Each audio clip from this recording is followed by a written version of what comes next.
Qu'est-ce qu'on confie? Donc, un conflit, c'est une confrontation entre deux personnes ou plusieurs personnes. Et cela peut être considéré, on peut considérer les petits conflits comme des chicaneries entre les enfants. Et des grands conflits peuvent être considérés aussi, on peut prendre l'exemple d'une guerre, cela est un grand conflit.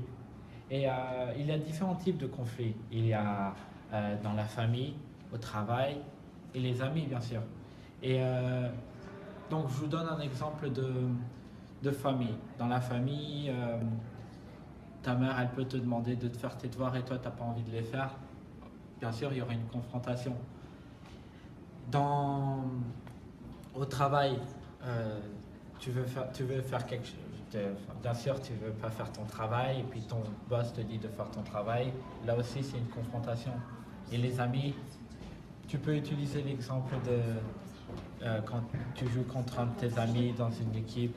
Cela peut être une confrontation aussi. Pourquoi avons-nous des conflits? Donc, la raison pour laquelle on a des conflits, c'est car on n'est pas pareil. Donc, on ressent des choses différentes. Et, euh, et si on était tous pareils, ça serait ennuyant et ça serait embêtant. Le fait qu'on n'a qu'une identité veut dire que nos relations avec les autres euh, auront toujours des différences. Et donc, on trouvera toujours des points communs, mais aussi des différences. Et ces différences peuvent créer des arguments et, euh, et des conflits. Euh, pour tout le monde qui écoute, j'aimerais bien vous dire un truc. Dans la vie, il faut communiquer. Et quand on communique, il faut écouter l'autre personne. Il faut qu'on parle. Euh, En écoutant, on apprend plein de choses. Euh, et la raison pour laquelle on a des problèmes et des conflits, c'est parce qu'on n'écoute pas l'autre personne et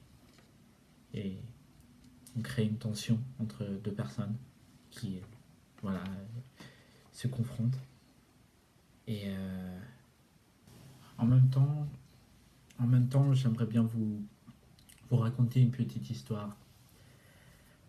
Un jour, je suis rentré de l'école. Je voulais, je voulais pas faire mes devoirs. Et je voulais faire mes devoirs après l'entraînement de hockey. Parce que je suis un joueur de hockey. Et ma mère me disait non, Jules, faudrait que tu fasses tes devoirs avant ton hockey, tu seras fatigué. Moi, je ne voulais pas l'écouter. Enfin, j'écoutais pas. Voilà, je faisais ça. J'écoutais pas euh, l'autre côté.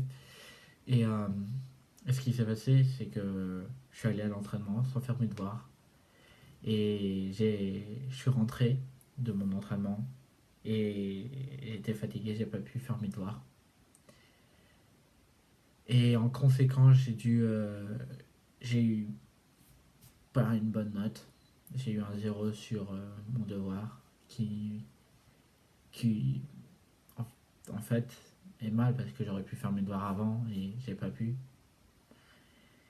Et donc voilà, un message à la fin, j'ai compris le message que fallait que j'écoute ma mère. Et il faut écouter l'autre côté parce que peut-être le, le côté adverse a raison et peut-être que toi tu n'as pas raison. Et donc voilà, je me suis excusé et tout ça et maintenant j'arrive à faire mes devoirs avant le hockey et rentrer et dormir pour un autre jour. Merci.